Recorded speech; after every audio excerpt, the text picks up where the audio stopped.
Hello, my name is Kinlock and I really like musicals, and so when I go see a musical I get a whole lot of thoughts and then I like to share them, and hopefully that's why you're here. You want to hear my thoughts about a musical I've seen, and in this case it is Murder for Two. Murder for Two. It's a great title for a thing, right? Like, I didn't know anything about the show, but I hear Murder for Two and it conjures something. I'm just like, yeah, that's something I want to know more about. Great.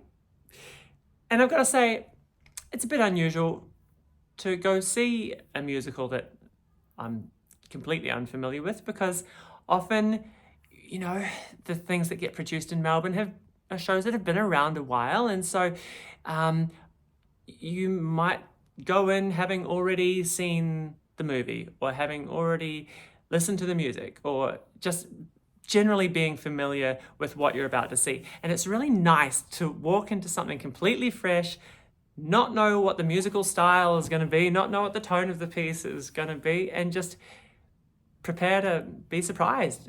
Because things should work on a first viewing, right? You shouldn't have to do research before you see something just to enjoy it. And so it was nice to find out whether Murder for Two would work on viewing number one, and I'm happy to report it did. It really worked for me. I loved it. It was very, very enjoyable. So what is Murder for Two? Well, it's many things. It's a murder mystery, a whodunit. It's also a musical. It's also a comedy. Very, very, very funny. That's probably my favorite aspect of it. It just made me laugh a lot. It's also a unique theatrical experience. It's sort of a showcase for these performers, because there's only two performers and they get to play a lot of different roles. Well, specifically one of them gets to play a lot of different roles. One of them is the investigator and one of them is all of the suspects. So they play like 10 or 11 different parts, and it's so fun watching this person just shapeshift and, put on all the different voices and the different physicalities, and all these different characters are so wacky and ridiculous, and just when you think you've met everyone, a new one will appear and you're like, it's just so silly and delightful, and it had me just like laughing throughout the entire thing from start to finish. So yeah, my favorite things that I really enjoyed about it were that it's funny and that the performers were just brilliant and really got to showcase a lot of their skills, because in addition to doing all the singing and the acting and the joke making, they're also playing piano. So both of them would take turns at playing piano and accompanying the songs and singing, and I was just like, what can you not do? Wow, this is very impressive. In fact, I was so blown away by the talent that was on stage. I started thinking about how this show might have come to be. And I was thinking, okay, well, I guess they've really built the show around the talents that they have. It's like, oh yeah, I'm good at doing this southern accent, so I'll incorporate that. Or I know how to play piano, so I'll incorporate that. Only to find out when I got home that these two performers, who are very talented, did not create the show, and the show is not new. It's actually been around since like 2011. It was written by Callan Blair and Joe Kinosian. Yeah, that's right. People I was not familiar with. I'm going to have to get to know their other shows, because this one was such a good time. But that actually blew me away even more, that these performers and I guess the director and stuff could create something that felt so just raw and fresh when it was from a pre-existing script that they were just bringing to life. And like, that's what you want always, I guess, from a performer, but it's not always what happens. And in this case, it very much happened.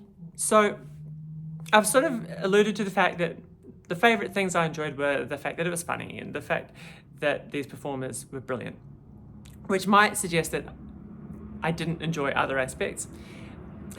And kind of, like, the plot, it was not the best murder mystery plot I've ever come across, but it was fine. It just didn't need to be. But yeah, you don't see something like this for the plot, but it was there and it was okay. And kind of felt that way a little bit about the songs. Like, it didn't feel like you would be going to see this specifically because there's this amazing song that you really like in it. It's just like, but the songs are there and they kind of help move the story along, and they're a good time. I think part of the reason I wasn't as invested in the songs, though, was actually to do with the sound. Unfortunately, at the show I saw, on the night I saw it, the sound was really like not balanced. The piano was often a lot louder than the vocals, and it just meant that I had trouble making out the lyrics. And so I probably missed jokes, and then, you know, maybe missed like small elements of the story. Like, there was this one moment towards the end where they referenced, you know, the murder weapon, and they talked about how they'd found it, you know, in this part of the room.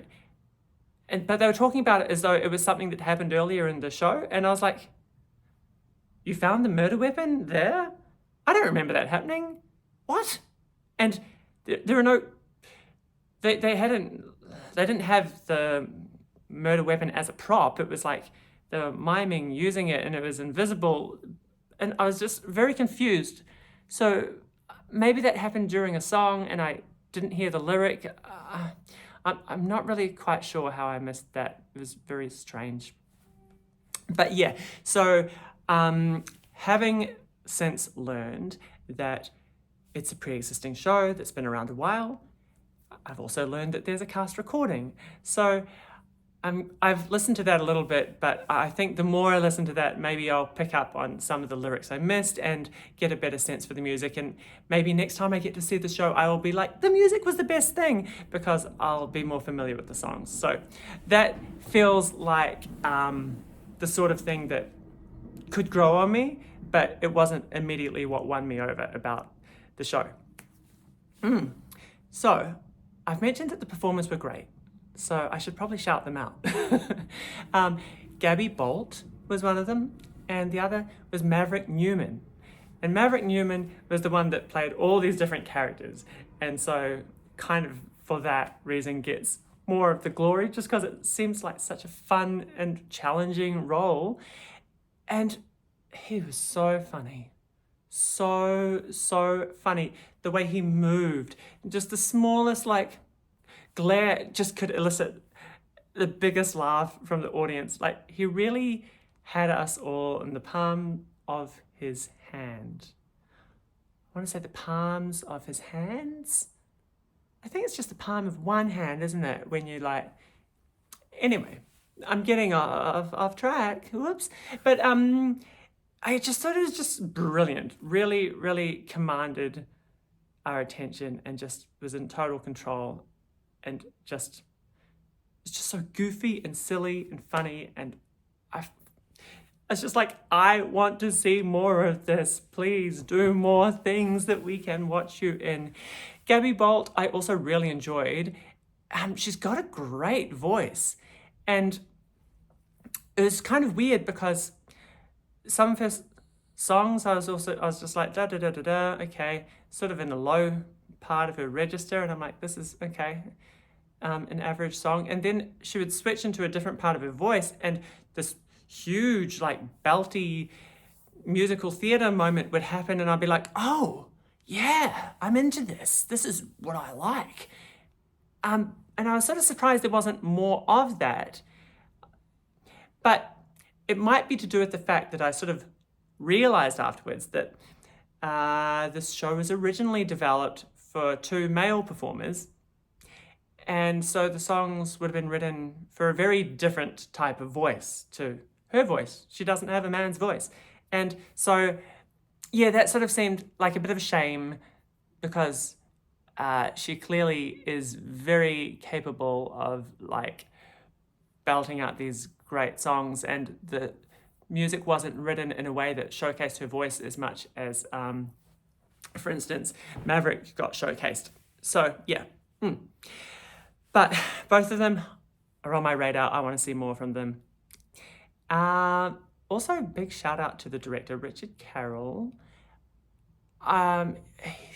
He's a Sydney-based director, and so haven't had the opportunity to see a lot of his shows, but really knows what he's doing with comedy and with musicals. And the shows of his I have seen have always been top-notch.